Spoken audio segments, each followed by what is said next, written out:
Hello everybody, and welcome to How to Own World of Warcraft Episode 1 with Beat Delete. What we'll be doing here is showing you how to get started. On your very first get-to-know Warcraft run, we will run all the way to 80, that is the mission. We're going to do it solo, we're not going to do any dungeons, we're just going to show you how to get to 80 as quick as possible. And with a character at level 80, it will make it easier for all the rest of your characters to level up, and you'll have tons of money. So it'll make everything much easier. That's what we're gonna do here, and that is why we're doing this walkthrough.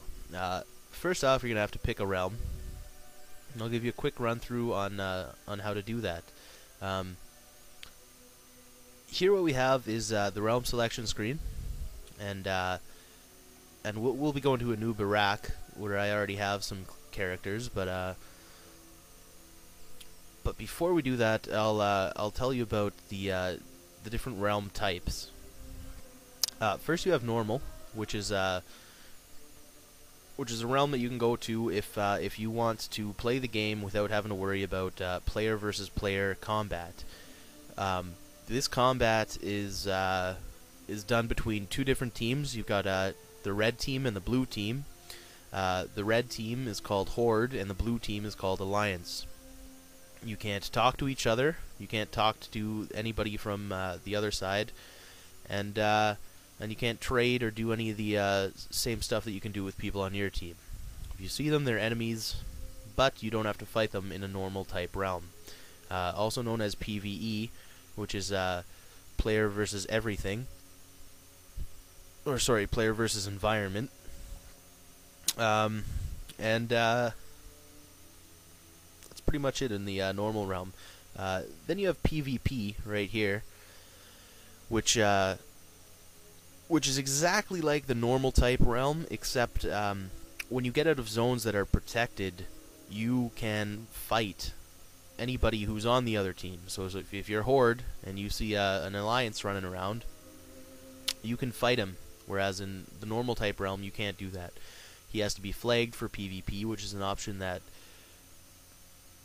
you have in a normal type realm, but in PvP you are always flagged, and you will get ganked by people who are a higher level than you all the time. It happens. You're going to have to put up with it, but I find that in a PvP, which is player versus player realm, you gain experience in the ways of fighting and using your character much better than in the normal realm. There's a couple other realms. One is RP, which is role-playing, and people who like to actually pretend that they are, dwarfs with huge beards and elves and all that shit. They go here. You don't have to roleplay. Not doing it isn't frowned upon or anything. Some people get up in their gears about, you not talking in character and shit. And sometimes it's fun if your realm's down for maintenance or something to hop on a role-playing realm and go make fun of all the people there. Sometimes after you make fun of them, they keep talking in their role-playing voices, and it gets pretty funny. But if that floats your boat, you're gonna go to the role-playing realm. There's also RP PvP, which is the player versus player role-playing type, whereas RP is just normal. You're not forced into player versus player combat when you're in a realm or in a zone that's not protected by your faction. The next thing you need to know about the realm selection screen is populations. New players, you'll usually find a lot of the lower level characters or other players in these type of realms, and from there, there's some reason that they're accepting new players, whether it be a new realm or it's a realm that's just really low in population and they're trying to increase the numbers.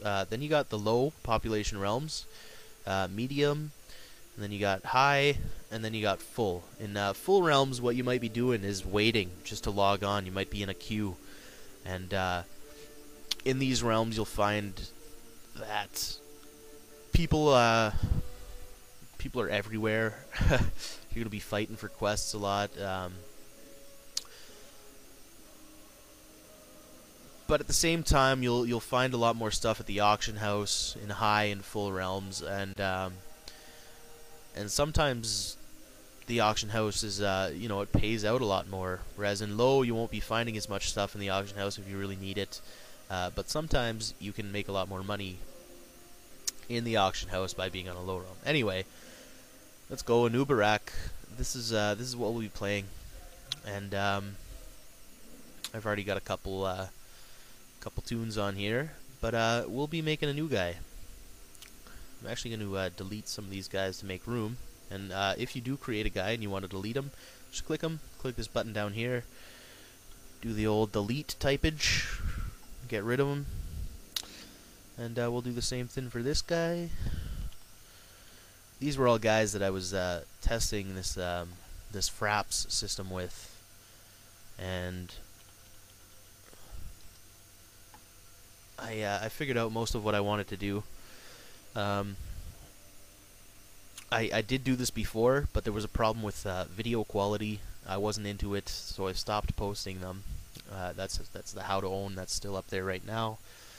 But as soon as I get through this, it'll be gone, and the quality will be much higher if you're watching in high quality, which is what I want you to do. Okay, so we'll go to create new character. I'll give you a quick run through. We're gonna pick Horde. I like Horde much better than the Alliance. I find that Alliance have more the younger kids who don't really know or care to, get into the huge mechanics of this game. And nothing's wrong with the Alliance or anything. A lot of the tunes that you can make with them are they got great racials and all that. But we'll pick Horde. Another thing, if you're on a PvP realm, you can't pick one of each, faction. You have to stick with the same faction. Anyway, what we're going to be doing is I'll give you a quick run through of the races. If you're on the blue team, you get the humans, the dwarves, the night elves, the gnomes, and the draenei. The red team's got orcs, undead, tauren, trolls, and blood elves. If you only have classic World of Warcraft and you don't have the Burning Crusade expansion pack, you cannot be a draenei or a blood elf. You can only be the top 4 races in each team. You can be male or female. I'm going to go with male. I'm going to be a troll, and a quick another thing, if you don't have the second expansion pack, Wrath of the Lich King, you cannot be a Death Knight. We're not going to be any of those guys anyway. We're going to be a troll hunter. The reason I'm picking troll as my hunter is because you have bow specialization, which increases the critical chance dealt with your bow, and at endgame at level 80, that's pretty significant if you're using a bow anyway. Another reason is they have berserking, which increases the attack and casting speed of all your abilities, and is not on the global cooldown. That's a really key ability that I think is great for hunters and many other classes too. Here you have your, you can play around with your looks. In game, you can also go to a barber and switch shit up too. It's I don't really care about any of this shit. Try to get a mohawk. There we go. Beauty. Got a mohawk. Change your little hair color. Go green. And then you gotta type yourself a name. So, Smokin' is my name, and I'm a big Leafs fan, so we'll go with Smokin' Leafs. Here we are, Horde Troll Hunter. Let's accept it, and it'll also show you an intro movie to the Orc and Troll starting area. So I'll put the mic up to the speaker here, and you guys can listen to that.